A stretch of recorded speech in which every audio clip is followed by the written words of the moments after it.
അജപാലകൻ ഇന്ന് മെയ് മാസം 19 ചൊവ്വാഴ്ച വിശുദ്ധ കുർബാനയിലെ വായന ലൂക്കയുടെ സുവിശേഷം 18-ാമത്തെ അധ്യായത്തിൽ 9 മുതൽ. തങ്ങൾ നീതിമാന്മാരാണെന്ന ധാരണയിൽ തങ്ങളെ തന്നെ ആശ്രയിക്കുകയും മറ്റുള്ളവരെ പുച്ഛിക്കുകയും ചെയ്യുന്നവരോട് അവൻ ഈ ഉപമ പറഞ്ഞു. രണ്ടുപേർ പ്രാർത്ഥിക്കാൻ ദേവാലയത്തിലേക്ക് പോയി. ഒരാൾ ഫരീസയനും മറ്റേയാൾ ചുങ്കക്കാരനും. ഫരീസയൻ നിന്നുകൊണ്ട് ഇങ്ങനെ പ്രാർത്ഥിച്ചു: ദൈവമേ, ഞാൻ നിനക്ക് നന്ദി പറയുന്നു. എന്തെന്നാൽ ഞാൻ അക്രമികളും നീതിരഹിതരും വ്യഭിചാരികളുമായ മറ്റു മനുഷ്യരെ പോലെയോ ഈ ചുങ്കക്കാരനെ പോലെയോ അല്ല. ഞാൻ ആഴ്ചയിൽ 2 പ്രാവശ്യം ഉപവസിക്കുന്നു. ഞാൻ സമ്പാദിക്കുന്ന സകലത്തിൻ്റെ ദശാംശം കൊടുക്കുന്നു. ആ ചുങ്കക്കാരനാകട്ടെ ദൂരെ നിന്ന് സ്വർഗത്തിലേക്ക് കണ്ണ് ഉയർത്താൻ പോലും ധൈര്യപ്പെടാതെ മാർത്തടിച്ചുകൊണ്ട് ദൈവമേ, പാപിയായി എന്നെ കനിയണമേ എന്ന് പ്രാർത്ഥിച്ചു. ഞാൻ നിങ്ങളോട് പറയുന്നു, ഇവർ ആ ഫരിസയനേക്കാൾ നീതീകരിക്കപ്പെട്ടവരായി വീട്ടിലേക്ക് മടങ്ങി. എന്തെന്നാൽ തന്നെ തന്നെ ഉയർത്തുന്നവൻ താഴ്ത്തപ്പെടും, തന്നെ തന്നെ താഴ്ത്തുന്നവൻ ഉയർത്തപ്പെടുകയും ചെയ്യും. നമ്മുടെ കർത്താവായ മിശിഹായ്ക്ക് സ്തുതി. സ്നേഹം നിറഞ്ഞവരെ, ഇന്നത്തെ സുവിശേഷത്തിൻ്റെ സന്ദേശം അനുദപിച്ച് പ്രാർത്ഥിക്കുക എന്നുള്ളതാണ്. ഈ ഉപമ തരുന്ന ചില സന്ദേശം നമുക്ക് നോക്കാം. മനുഷ്യൻ ദൈവത്തെ ആരാധിക്കണം.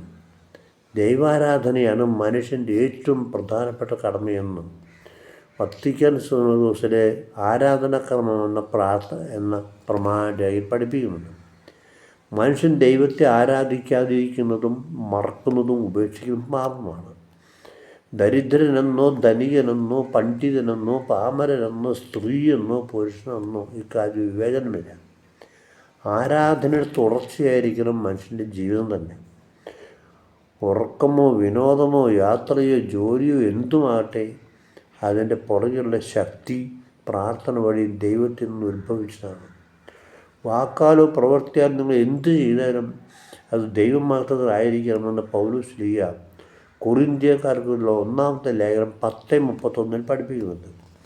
സ്വകാര്യ പ്രാർത്ഥനയും പരസ്യ പ്രാർത്ഥനയും പരസ്പരം ബന്ധപ്പെട്ട് കിടക്കുന്ന ഘടകങ്ങളാണ്. പ്രാർത്ഥനയിൽ ദേവാലയത്തിൽ ഒന്നിച്ചു കൂടുമ്പോൾ പിതാവിൻ്റെ അരികെ വന്നെത്തുന്ന മക്കളെപ്പോലെ വിശ്വാസത്തിന് ശക്തി പ്രാപിക്കുമെന്ന് നമ്മൾ മനസ്സിലാക്കണം. ദൈവമായുള്ള ബന്ധം ആഴമാകുന്നു. മനുഷ്യർ പരസ്പരം അറിയുന്നില്ല എങ്കിലും ഒരു ദൈവത്തിൻ്റെ മക്കളാണ്. ദൈവം ഓരോരുത്തരെയും വ്യക്തിപരമായിട്ട് അറിയുന്നു. പ്രപഞ്ചത്തുള്ള സകല ജീവികളും ഒരേ ഒരു ആയുസ് ശ്വസിക്കുന്ന പോലെ ഒരു വിശ്വാസത്തിൽ പങ്കുചേരുന്നവരാണ്. അതായത് ഈശ്വര വിശ്വാസത്തിൽ. നിറത്തിലും ഭാഷയിലും അറിവിലും സംസ്കാരത്തിലും എല്ലാം വ്യത്യാസമുണ്ടെങ്കിലും സൃഷ്ടിയുടെ രാജാവാണ് മനുഷ്യൻ. ഒരു ദൈവം സകലതയും പരിപാലിക്കുന്നു. ദൈവത്തിൻ്റെ അനന്തതയുടെ മുമ്പിൽ മനുഷ്യൻ്റെ ജ്ഞാനവും ശക്തിയും സമ്പത്തും മലയും മണത്തിനെയും തമ്മിൽ അന്തരമുണ്ട്. ഉപമയിലെ പ്രീശൻ ഊറ്റം കൊള്ളുന്നത് ചുങ്കക്കാരനോട് താരതമ്യപ്പെടുത്തുമ്പോഴാണ്.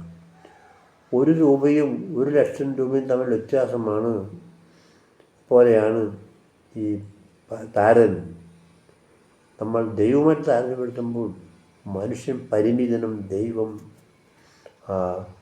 അപരിമിതനുമാണ്. ദൈവത്തിന് മുമ്പിൽ സകലരും പാപികളാണ്. മാനുഷികമായി ചിന്തിച്ചുകൊണ്ട് ഫരിസയൻ ചുങ്കക്കാരനോട് തന്നെ താരതമ്യപ്പെടുത്തി. സ്നേഹത്തിൽ വളരാത്ത ആധ്യാത്മികതയാണ് ഫരിസയൻ നമ്മൾ കാണുന്നു. ഫരിസയൻ ദൈവത്തെയാകട്ടെ തന്നെ അറിയുന്നതിൽ പരാജയപ്പെട്ടു.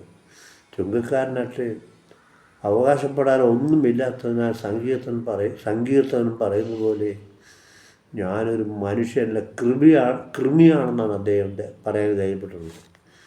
ചുങ്കക്കാരൻ പള്ളിയിൽ വന്ന് ദൈവത്തെ കണ്ടു. ഫരിസയൻ ദൈവത്തെ കണ്ടില്ല. ചുങ്കക്കാരനെ കണ്ട് നിയമാനുഷ്ഠാനങ്ങളുടെ ഒലിമയിൽ അദ്ദേഹം ഊറ്റം കൊള്ളുക ചെയ്യുന്നത്.